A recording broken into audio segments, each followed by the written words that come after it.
Welcome to the Chit Chat Show, ladies and gentlemen. Today we are sitting down with Black in Business Copenhagen. The founder is Prudent. I'm an honor to be here. It's a pleasure having you, Prudent. Yeah, thank you. We shall be talking today about business. We shall be talking specifically about Black in Business, our Black business community. Do you think the Black business economy is growing fast enough? Or? Yeah, if you look at the picture of it worldwide, it's growing really fast. And you see a lot of beauty products also as well start coming. If you're in Copenhagen, there's a lot of people already do beauty products or skincare products. Yeah, so there's restaurants, even there's people who do commercial advertising, marketing. They're there, but it's not as big as it should. As I don't say it's like $1 trillion business in Denmark, but there is businesses, which I think is also one of the best things because we will see some people who will break the barrier of poverty also as well, and also hire other people who will work for them. So actually pull people from the ground. Yeah. And when I see that, it's really pleasing my heart because then we will not be looked at those immigrants who came to the country, but other people also who actually contribute to society. Business providers, employers. Yeah. Making the society better, productive citizens. So we don't just look at us with the immigrants. Yeah, exactly. In order to do this, what are some challenges you think the Black entrepreneurs are facing at the moment? Lack of equity, money, investment. And the best part of it is also make them be more creative after starting a business. But very hard, I would say, in a way of if you don't have money to start a business, literally you would burn your fingers. You really have to have your pain level have to be high up. I mean, you can really take punches to do, but which also make you to be more creative on how to do it. And I've seen some of them making it, and then lack of knowledge and accounting, anything which could be related to own a business. Yeah. And would actually suck them down to the ground again because finally the person managed to understand the value of his businesses and start to get into customers. But because of lack of how to do your taxes, how to do things, accountant. And then you keep going 2 years, 3 years, and then the bills will come. Yeah. And then that's whoop, you're falling down. And then to raise from there, literally when you're there, then is the aha moment in business is there now. Awareness of your product. But because of your previous scene or whatever was really, you just were focusing on make a business, make it true. You didn't focus on the paperwork and things and all that mess. We see that a lot actually in the Black businesses, and not only Black businesses, also other immigrants who are here in Copenhagen. A lot of the business, there's a big failure in businesses because of lack of the structure. Yeah. So that is, you're saying that's one of our greatest problems as a Black business economy, that we don't have a solid structure. Yeah. As most businesses that have been running for a few centuries. Exactly. Oh, not few centuries, but it's a knowledge which have been passed out to generations. Do you think that doesn't have like a correlation with the Black society being emancipated from slavery only a few hundred years ago? Of course, 100%. The freedom we have now was not is a lot of countries in Africa that get independence in the 60s, end of the 50s. 50s, 60s, right? Yeah. And a lot of them actually came the independence where they only had like 20 people with a degree in the full all country. Could you imagine? Yeah. How they're going to lead the country? That didn't have any access to the how to build this community. But there's so many topics about it because we also had our own community, which have been there for centuries. Kingdoms, small tribes around, work perfectly. But I don't think we can go back to that because a lot of people would say like, okay, then should we do like as a European system? Yeah. I would say no, but we should not ignore it as well. We should not underestimate it. Yeah. We should learn about it and create our own. I don't know what that will be then later on, but yeah, if we're judging the African success or the black business success in terms of the European standards or in terms of the generational wealth in Europe, we might never get there. It's not just the knowledge, but it's also about they already created a structure system. That's pretty much it. Yeah. And that structure is economic structure, is economic barriers, which doesn't allow others to be part of that table. And it's very solid for you to come in. Yeah. So it's about distribution, where to do manufacturing. Like literally that block you out completely. Where you cannot, we can do small businesses, but to get in that game, required large scale production. Exactly. We need to have a structure behind it. Yeah. And you definitely need the right connections, right? Yes. Yeah. Yes. That's Do you have like any success stories you like to share? Maybe I have few of them actually. Yeah. Actually, in the black in business, actually, to be honest, this is the thing which make me go back to the table and restructure new events. Is actually there's few people who got the job through this actually, black in business. Yeah. And pretty well paid jobs as well. And few projects have been done through black in business as well. I also had a partner through black in business, which I work on, still working on affordable housing in Africa. We did a prototype and it's developed, is 90% finished. And I've been waiting to promote this. It will come. The promotion will come when I have to market it. Yeah. But I'd rather do the job and then do the rest after. Yeah.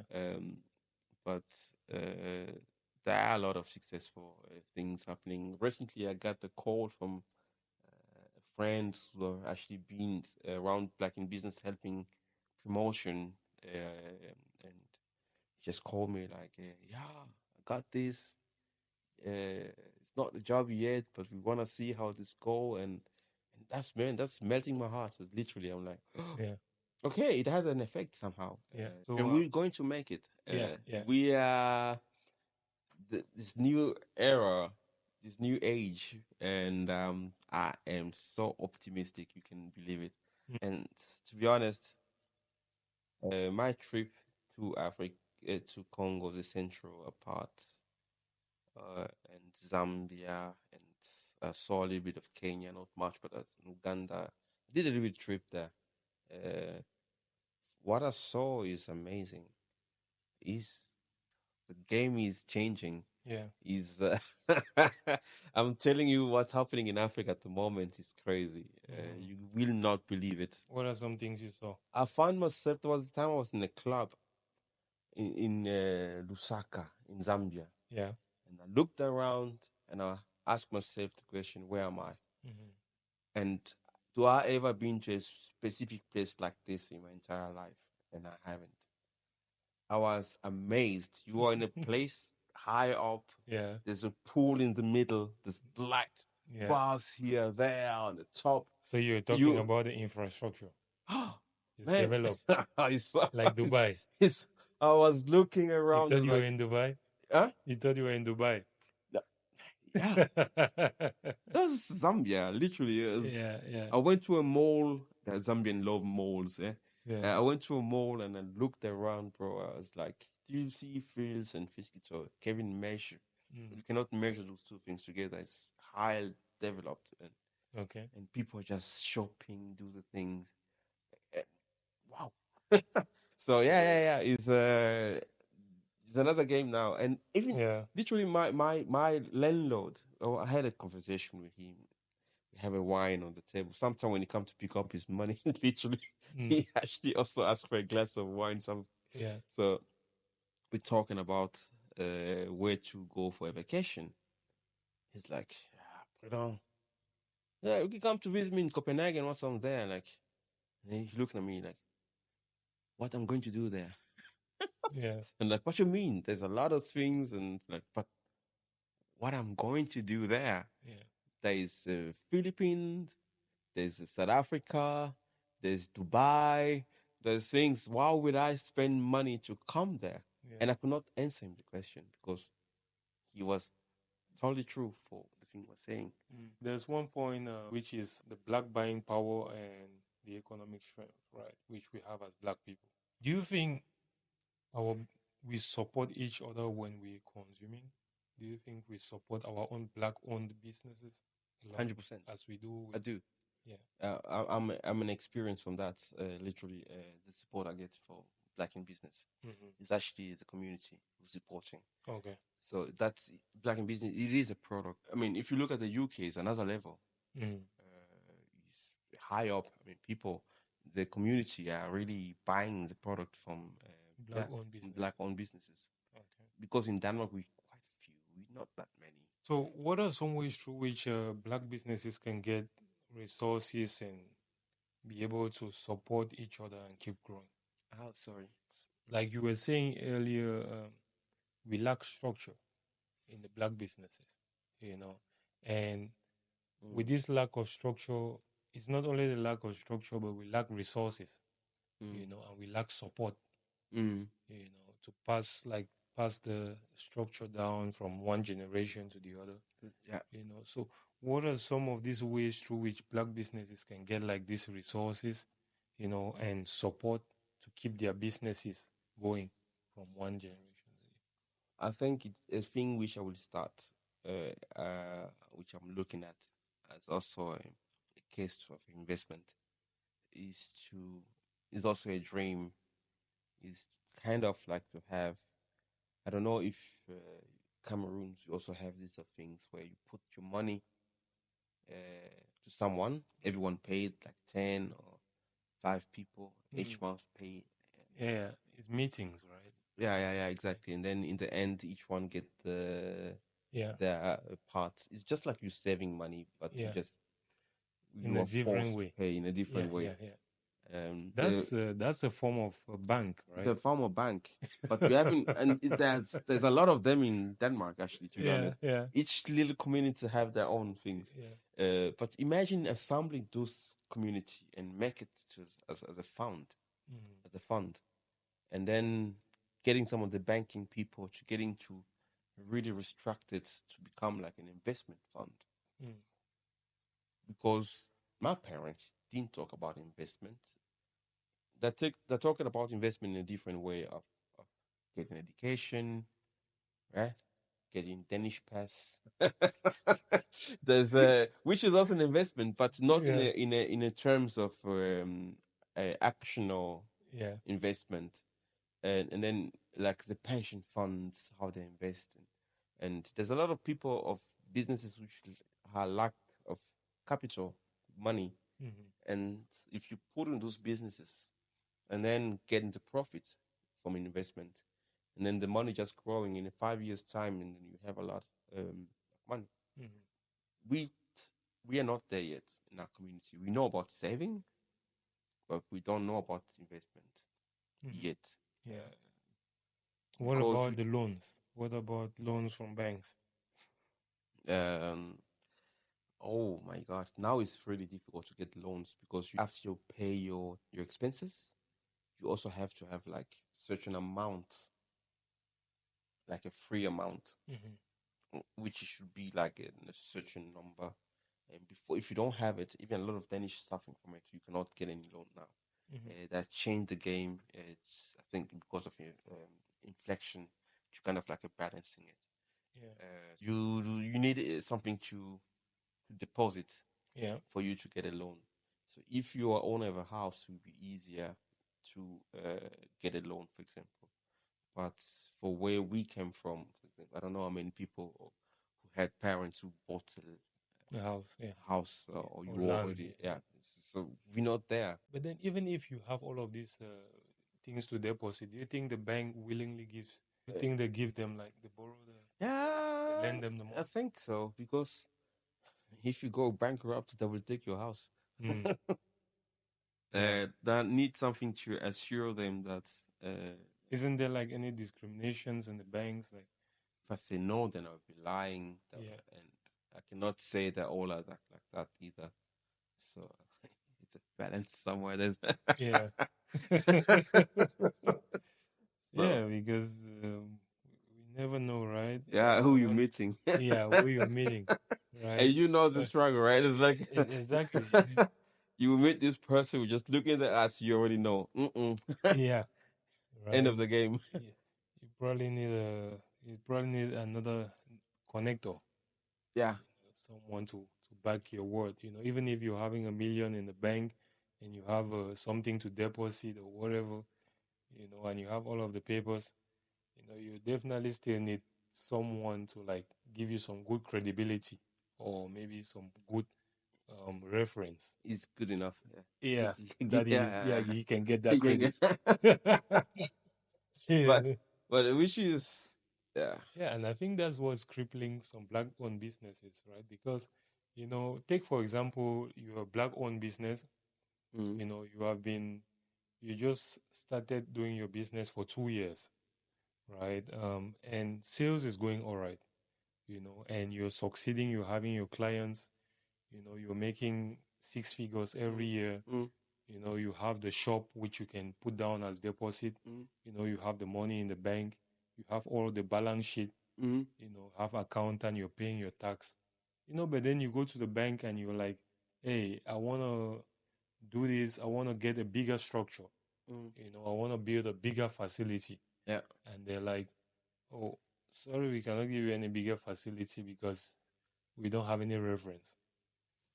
Or maybe nobody to how back. you see yourself in 5 years. Are you sure that you can achieve those numbers, the one you talk Yeah, about? right. Or maybe they can say that kind of thing too. Or they will give you paper which you drown yourself into, and you actually fight to maintain your businesses, and you have to answer those questions. Yeah. And 40-page document. yeah, and you're not educated at all to answer.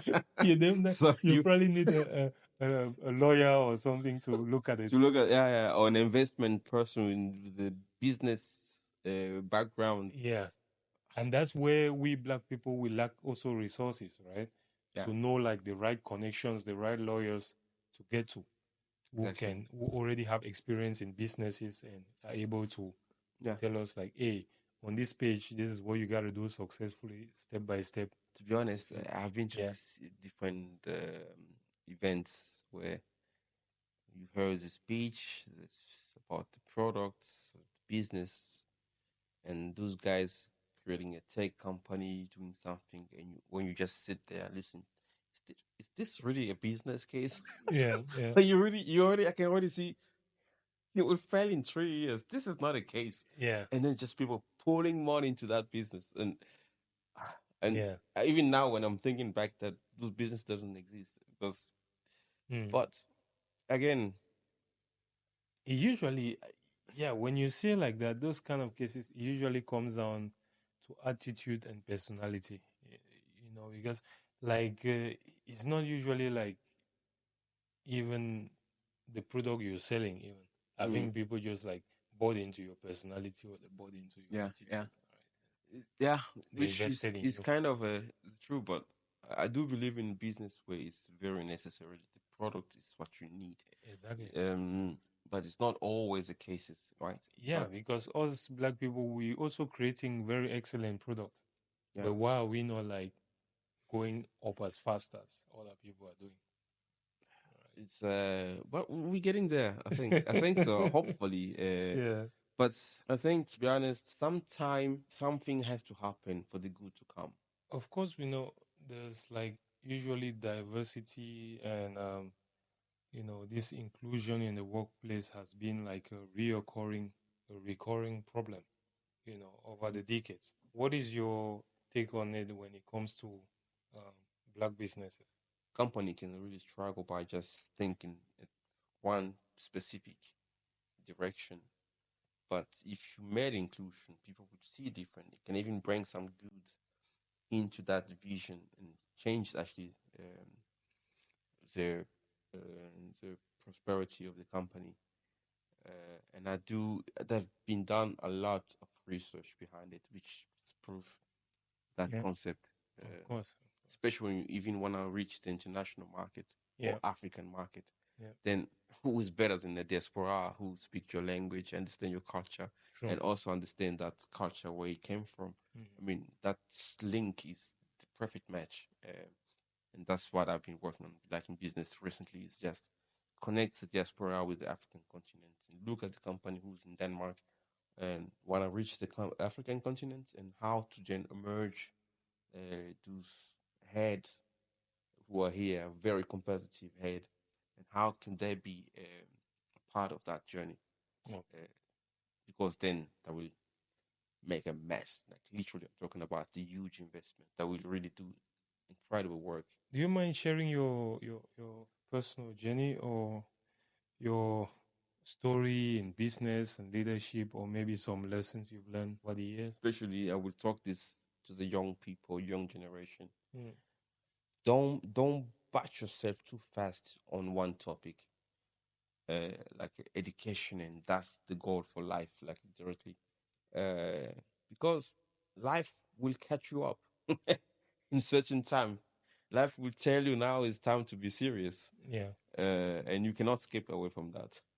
But once you're in the 20, I think just experience with different things. If it's music, go for it. If it's painting, go for it. If photography, all those kind of like things where you can learn from and just move around. I would say move around in different aspects, because those things will come to the bigger picture later on. Yeah. Once you get your education, and all that, and then your quality then comes in and plays in, and you'll be different. Yeah. Compared to the other people who took the same education, live in the same area as you, but fill your baggage with a lot of knowledge. Don't be scared to take a risk. Yeah. Which, for example, for me, I will say this: the experience which I had in Africa is, well, literally, I was spending my savings and I was spending money by buying land, build, blah blah blah, just spending. And then things didn't went as I wished should, because it was a prototype. This is the thing you should build my company on. And came back, you spend everything, you want zero. Yeah. And then that's where you hit the ground, literally. Yeah. So how to start from there? And that's where a lot of people are afraid of. How then, what you do, literally.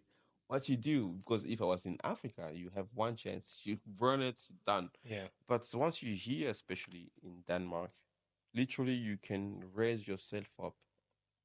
It will cost you mentally, but it's not impossible. You always have a second chance because there's a system backing you up. You can literally go to 7-Eleven and work and get some income, and then start looking for apartments, living at a friend's couch here and there, and then 5 months will take back to normal. Yeah. So is risk worth it? Yeah. If I have to repeat it now, no, I would not. But from the lessons I took from it, literally is behind the expectation, which also lead me in my direction where I'm going now. Take the risk and learn. Thank you so much for joining our interview. A lot of valuable information you did Hopefully, share. If you have any story you want to share, if you have any things you want to talk about, any businesses you want to promote, come on the show. This is the Chi Chat Show and talk about it. And guys, really support Black in Business. Yeah.